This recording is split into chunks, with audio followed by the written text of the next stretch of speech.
A young woman here in Teignmouth never had the opportunity to try out water sports, now given a taster, has found that she's got a real talent for being able to participate and join in this sport. We have had offers from providers who, now that the scheme is coming to an end, have offered to continue to be able to offer something at discounted prices, because it's something about what they can do in giving back in their local communities. So these are some of the changes, I think, that we have seen as a result of this approach, a very different approach in terms of the local authority playing an enabling role. Talked about improvements in safeguarding, that we've actually been able to contribute to raising the participation rates of young people in local communities accessing local sports, leisure activities. Providers keen to keep these children involved longer term. And actually through the local learning communities and the schools, really increasing the schools' awareness and knowledge of what's actually going on their doorstep. And the majority of those providers are local. They are small. They are existing providers. They are not necessarily the large national voluntary associations. What's been the impact then? What have been the outcomes? What have children, young people, families and schools had to say about this approach? So you have there some comments. From the schools, through this programme we have seen exclusions prevented, improvement in behaviour and self-confidence. Again, a real strand there about emotional resilience and well-being. And inclusion. The children love being able to take part in all of the sports activities, and it keeps them out of trouble. It's one of the best things that ever happened to me. And parents, I am so proud of her. You know, these are really important messages in terms of the impact of this scheme, and I'm hoping that some of the learning, some of the experiences will be able to be translated into what actually happens when schools perhaps can participate in a new way through the pupil premium.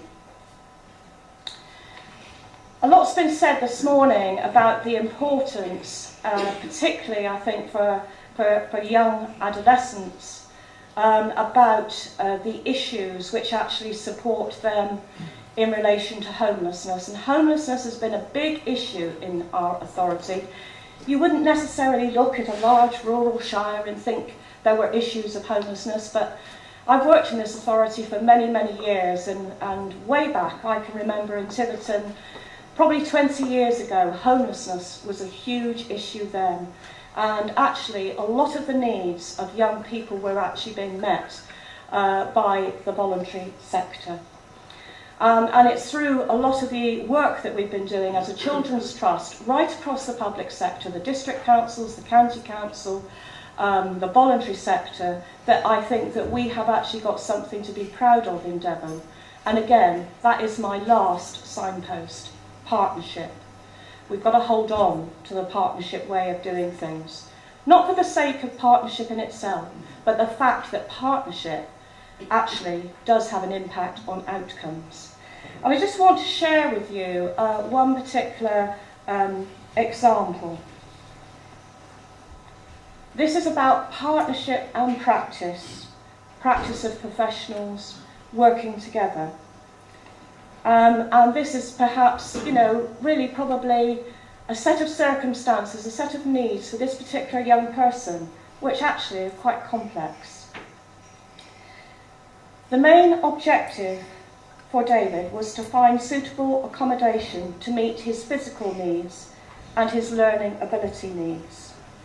The main partners who contributed to the plan for David were social worker, the joint agency service, consultant paediatrician, psychologist, neurosurgical registrar, GP, physiotherapist, consultant ophthalmologist, connections worker, and Young Devon's housing prevention worker. Lots of issues for David in his family. And for a while, all of the agencies, actually were supporting David in his family.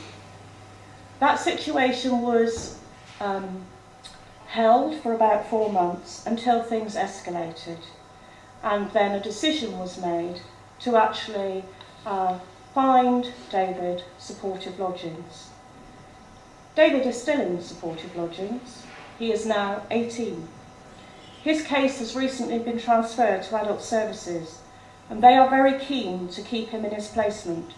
It is felt for all involved that this is the most beneficial course of action for him. Due to his extensive disabilities, he would struggle greatly to live independently. We have achieved this outcome by having regular reviews, contact with professionals, but most importantly, working with David. What has been actually central, I think, to the success of this approach has been the very personalised way that people have held David central to their sites and to the planning. And again, I think it shows about how we can work in partnership across the public and the voluntary sector, and with a whole range of agencies involved.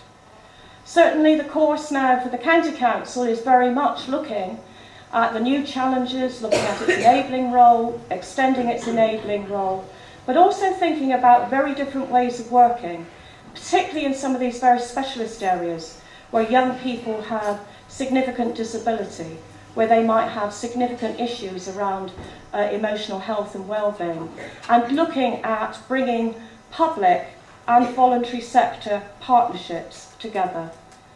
And I would just like to leave you with that thought.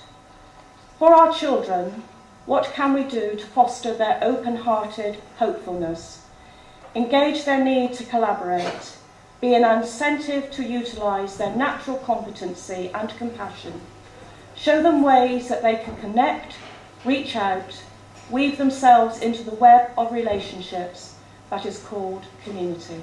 Thank you.